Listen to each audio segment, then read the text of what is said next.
while back I was asked what I enjoyed the most about being a dad. And for me, it's the make-believe world we create for our kids. The magic around Father Christmas or the Tooth Fairy, or even those little stories we tell our children, like if they sit too close to the TV, they'll get square eyes, or if they pick the nose, the brains might fall out. And I love that my little girl half believes her brains might actually fall out if she picks the nose. What happens if you pick your nose? Brains will fall out. Now, our parents told us these stories. We love them that much that we repeat them and tell them to our kids. So I thought it would be a great idea to create a series of children's picture books that nostalgically the parents will enjoy reading. Hopefully the children will find magical and engaging. But ultimately we can use them as parents to help teach our children good manners. So in these picture books I've created a wonderful central character called Captain Manners. She is, to the children, she's like their best friend or their fairy godmother or favourite aunt. She's not preachy or bossy, but she's there whenever the children need them. She helps solve the problem and hopefully come up with a solution. For the look of the books, I wanted something traditional in style, but that had an edge. So working closely with my illustrator Colin, we've created illustrations that have a lot of depths, lots of angles, lots of extremes. They're very simple in style, but we do that so it exaggerates the extreme situation the characters find themselves in. So we hope that the children feel like they're part of the action, they're involved. Why am I doing it? I'm doing it because I want the stories that I read to my little girl to be fun and engaging, but also to help create the magic that will help me to teach her to stop picking her nose and eating it. Captain+Manners+and+the+Snot+Gobbler, written by Wayne Perrey with illustrations by Colin Richmond. With a sprinkle of magic and a scratch of the brow, whilst gazing in the mirror, I appear somehow. So who am I hear you say. With words of wisdom who all obey, I am a friend who's always near, your Captain Manners, so lend an ear. My day was busy, which is often the case, when I heard through a mirror someone hard to place. The voice was muffled, all distant and far. On closer inspection, it was rather bizarre. The boy who called was covered in goo.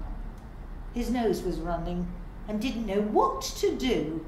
The slime had dripped from his nose to the floor, so much so it looked rather sore. The boy tried hard to speak through the slime, but all that popped out were bubbles each time. He had no choice but to try and stop the drip by holding a hanky across his top lip. The boy cried, "Captain Manners, can you see my plight? I feel I'm losing my brains. Can this be right?" I said to the boy with his eyes full of doubt, "Let's work together. Let's figure this out. Cast your mind back to when it started to flow. What really happened? I'm sure that you know." "Well, I remember an itch up far in my nose. A bogey, in fact, as long as a hose. I couldn't resist this brain food so nice, so I picked it with my fingers and tasted it twice." As soon as I heard the event of this tale, I knew for a fact that I was to unveil. As sure as I'm Captain Manners by name, you've picked your nose wrongly. Please let me explain. By putting your fingers so far up your nose, you've pulled the plug so your brain can dispose. But to make matters worse, the part that's so grim, you ate the bogies instead of using the bin. Bogies have germs and nasties galore, and never should be eaten, of that I am sure. If you feel your nose itch with bogies and snot, Blowing with a tissue will remove the lot.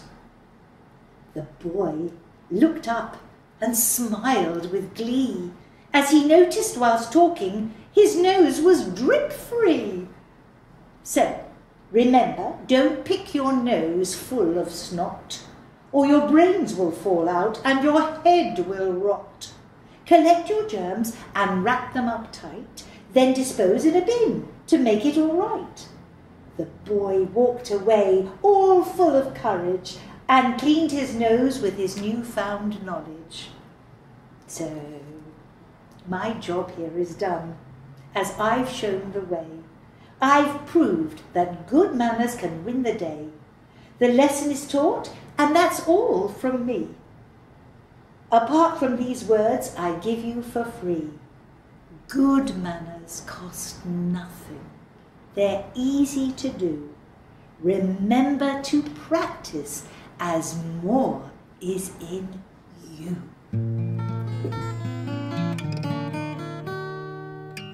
I'm the storyteller, and my stories must be told.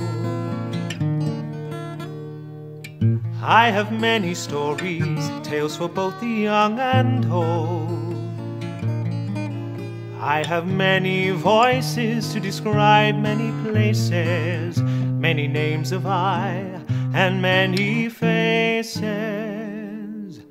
I'm the storyteller, and my stories must be told.